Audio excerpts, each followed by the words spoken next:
हरसेयाव सासे साख्रिबो होनो दाथ' नोंथांमोना रायजो राजाफोरानो मिथिगौ CSB बोर्ड होननाय मोनसे साख्रि होग्रा बोर्डआनो जोंनि बिटिएडिनि सिङाव गैलिया। आरो बे जा रेभिनिउ कालेक्शन बेनि सायावसो दरमाखौ होनाय जायो। आल्टिमेटलि जों थानाय टाइमावनो 16टा डिपार्टमेन्टखौ ट्रान्सफार खालामदो। बेयो स्टेट लेभेलनिफ्राय जायो। डेट मिन्स जोंनि जा रेभिनिउ कालेक्शन बे कालेक्शना जोंनि बिट सेक्रेटारिनि परिबर्ते स्टेट सेक्रेटारिसिम ट्रान्सफार जालांदो। गिबियावनो आं साख्रि मावोमोन। रिटायारमेन्टआ 2021 नभेम्बराव जाबाय। बिनिफ्राय दिनैसिम दं आरो गते साख्रि जिबनाव बिटिसिनि आन्दारावनो जिमान एलेका मोनब्रै डिस्ट्रिक्टआवनो आं साख्रि मावजोबदों। ACS आसाम सिभिल सार्भिस गतिके বিভিন্ন पस्टआव आं मावदों। एक्सट्रा एसिस्टेन्ट कमिशनार आरम्भ खालामनानै BDO circle officer SD civil ADC जोबथारनायाव BTCआव सेक्रेटारि हिसाबै साख्रि मावदों। गतिके बै आन्दलननि समनिफ्रायनो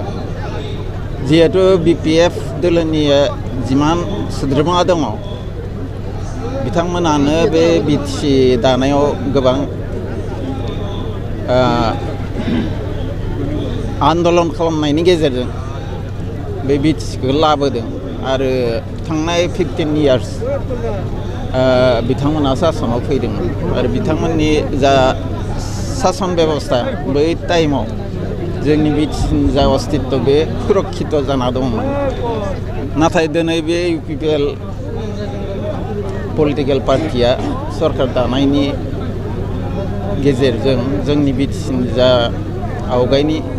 थाखानाय पावार एन्ड फांसन बेखौ खहा खालामदों। बे जोंनि बिटिसिनि अथरिटिनि बाहेराव स्टेट लेभेलसिम ट्रेन्सफार खालामनायखौ जों नुबोदों। गतिके बे अबस्थायाव जोंनि जा गोबां हानजानि गेजेरजों माने आन्दलननि गेजेरजों सोरजिनाय बिटिसिखौ बेबायदि हरखाबै पावारलेस खालामनायाव आंल' नङा जोंनि बिटिसि बाखि जिमान जनगण दङ रायजो राजा दङ सेबां गासैयाबो दुखु मोनदों। गतिके बे फारसे जों दा बे अबस्थायाव बिटिसिखौ बोरै आवगायनि जा परिस्थिति आवगायनि जा स्टेटास बेखौ फिन लाबोफिननो हायो बेनि थाखाय जों नाजानाया मोजां आरो बेखौनो साननानै रायजोनि गेजेराव हाबनां बे बाथ्राखौ फोरमायथिनायनि गेजेरजों रायजोखौ खौसेथि खालामनो नाजानायनि थांखि लानानै BPF पार्टिया दिनै आनुष्ठानिक भाबे जगदान खालामदों। आल्टिमेटलि जों थानाय टाइमावनो 16टा डिपार्टमेन्टखौ ट्रान्सफार खालामदो। दा खोनानाय मथे जोंनि जा बिटिसिनि एरियायाव साख्रि मावनाय आरो सेक्रेटारियाव साख्रि मावनाय बिथांमोननि दरमायाबो जोंनि सेक्रेटारियेटनिफ्राय जाला। बेयो स्टेट लेभेलनिफ्राय जायो। डेट मिन्स जोंनि जा रेभिनिउ कालेक्शन बे कालेक्शना जोंनि बिटिसि सेक्रेटारिनि परिबर्ते स्टेट सेक्रेटारिसिम ट्रान्सफार जालांदो आरो बे जा रेभिनिउ कालेक्शन बेनि सायावसो दरमाखौ होनाय जायो। बाखिथ' एग्रिकालसारानो जा दायो बे मुहुर्तआव जुदियो मोनसे मोननै बिदि दं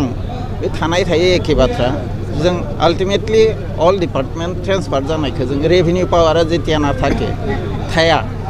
अब्लाथ' आरो बाखि डिपार्टमेन्टनि कोनो खामानि गैया। गतिके जों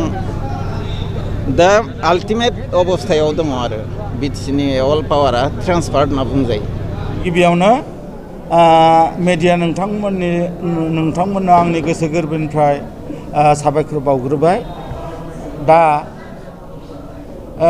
जों दाखालि थांनाय 16/12/2023 तारिखआव जों UPPL दोलोनिफ्राय BPF दोलोआव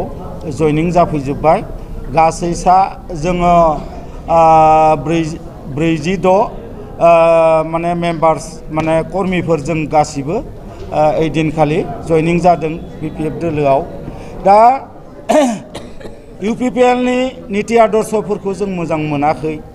आरो बिथांमोना जोंनि दोलोनि कर्मिफोरखौ लानानै माने मोजाङै दैदेनलांनो रोङिखौ नुनानै आरो बिनिफ्राय जोंनि बिटिएडि ओनसोलाव जेरैबायदि जौगानायनि खामानि मावनांगौमोन बेफोर जौगानाय खामानिफोरखौ बिथांमोना खोथा होसेयावबो बिथांमोना खोथा लाखिनो हायाखै जेबो डेभेलप जायाखै बिथांमोनाथ' बहुद बुङो APS IPS जों बानायबाय बहुद बानायबाय किन्तु बेखौनो बानायना मा जानो साधारन साधारन रायजोआ माबोरै थांना थागोन माबोरै जागोन खेतियक मानसिफोरा माबोरै खेति बाति मावनानै जागोन बेनिबोथ' सुबिदा नांगोन दिनै इरिगेसन सिस्टेम गैयाब्ला दंग'नि दै मोनाब्ला जों खेतियकफोरा माइखौ गायना दोनबा माइया जागोन दा बे माइयाथ' जानाय नङा बेखायनो खेति बाति खालामनोबो जोंनो दैनि बेबस्था नांगोन हासारनि बेबस्था नांगोन बेबायदि अनेक सा सुबिदाफोरखौ जोंनि बिटिआर सरकार प्रमद बर' बिथाङा मावनानै होनो हायाखै आरो बहुद खोथा बुंदोंमोन माने बहुद परिबर्तननि खोथा बुंदोंमोन दा दिनै न'खरसेयाव सासे साख्रि होनायनिबो खोथा बुंदोंमोन नाथाय न'खरसेयाव सासे साख्रिबो होनो दाथ' नोंथांमोना रायजो राजाफोरानो मिथिगौ CSB बर्ड होननाय मोनसे साख्रि होग्रा बर्डआनो जोंनि बिटिएडिनि सिङाव गैलिया होमबा बिथाङा गिदिर गिदिर खोथा होननानै मा जानो दिनै सोर सासे मानसिनो साख्रि होनो हाखो सोर सासे मानसिनो साख्रि होदों दा बेखौनो जों माने नुनानै जोङो सरकार थानानै मा जानो बिथांखौ जोङो समर्थन होनानै थाबाय थायोबा जों रायजोनि खोथा खोनासंनो गोनां जायो गामियाव जों ग्रासरुट लेभेलनि मानसिफोरासो गामि ओनसोलाव थांनानै गामिनि रायजो राजा सेक्रेटारि प्रेसिडेन्टखौ हमनानै जोङो कनभिन्स खालामनानै दोलोनि जानानै जों भट बिनानै जोङो माने सरकार लाबोयो दा बे खेथ्रआव जों खोथा होनानै जुदि जों खोन्था लाखिनो हायाब्ला होमबा गामि ओनसोलाव जों बोरै थांनानै मोखां खिथिगोन गामि ओनसोल जोंनि एरियानि गामि ओनसोलनि रायजो राजाया जोंनि बिदा फंबाय समान गतिके जों मिसा खोथा बुंनो हाया दिनै बे बैसोसिम मोनफैबाय दाखालि बिथाङा 2019 तारिखआव प्रेस मिट खालामनानै बुंदों जे कनक बर'आ CWC नि मेम्बार नङा आरो बिथांमोना माने अर्गेनाइजिं पस्टआवबो गैया आरो जोंहा हानिबालि बिथांखौबो बुंदों मा बिथाङा BPFआवनो खनले थांलाय फैलाय जयनायानो जागासिनो ओरै होननानै बहुद माने बुंदों बेथ' लासिंसिं खोन्था जाहैबाय दा बिथाङा माबोरै मा मिथिनानै बुंदोंमोन नाथाय आंखौ थांनाय 2016 सनाव UG ब्रह्मआ जेरा पार्टीनि प्रेसिडेन्टमोन आफादगिरि आरो जोंहा प्रमद बर' बिथाङा एबसुनि प्रेसिडेन्टमोन बिथांमोनानो आंनो टिकेटखौ होनानै भबानिपुर समस्ति बिधान सभायाव आंखौ माने बिजाथि हिसाबै सायख'नानै बिसायख'थि गेलेनो होदों होमबा आं माबोरै UPPL नङा जाखो माबोरै बिबानाव गैया जाथो आरो बिबानखौ बोरै होदोंमोन जेला जोङो 2016 नि माने बिसायख'थिखौ गेलेखांबाय आं जेनदों आरो बेनिफ्राय माने जेननाय देरहानाय गासैखौबो लानानै क'क्राझाराव मोनसे माने सावरायमेल लादोंमोन UPPL नि बेवहाय माने सेन्ट्रेलनि आरो दा बेवहाय ओइदिनखालि घोषणा होदों नोंथांमोनखौ जेननाय देरहानाय जेसेबां बिजाथि नोंथांमोनखौ दिनैनिफ्राय CWC घोषणा होजोब्बाय मेम्बार हिसाबै ओरै होननानै बिथांमोना जोंखौ ओइदिनखालिनो घोषणा होदों होमबा आं बिना लानाय नामा बियो बिथांमोनानो होनाय दिनै बे बिबानखौ आंखौ गैया होनना बुंनायाव निजेनो लाजिनांगौ निजे मिथियाबा बुंना बे बिकन बर'आ निजेनो लाजिनांगौ आरो सेन्ट्रेलनि जेसेबां लिडार दं सोंना नाय आं बुंनाय खोथाया मिसाना नंगौना नङा जों मिसा खोथा बुङा आरो बे बैसोआव जों मिसा खोथा बुंनानै राजनिति खालामनो होननानै फैयाखै आरो बेबायदि मिसा खोथा माबानानै राजनितिबो खालामा नांगौबा ओरैनो जना थागोन जिरायना थागोन थेवबो मिसा खोथा बुङा बेथ' सिउरखा मानो होनबा जोङो माने कर्मिफोराल'सो जोङो 46 जन 46 जन जों जयनिं जाबाय दाखालि थांनाय 16 तारिख 12 2023 खालि दा जोंजों मथा मथि सालबारि जिल्ला हिसाबै गावस्रानानै थानाय 60% मेम्बारफोरानो कर्मिफोरानो दंखायो। दा बेनि गेजेराव जोङो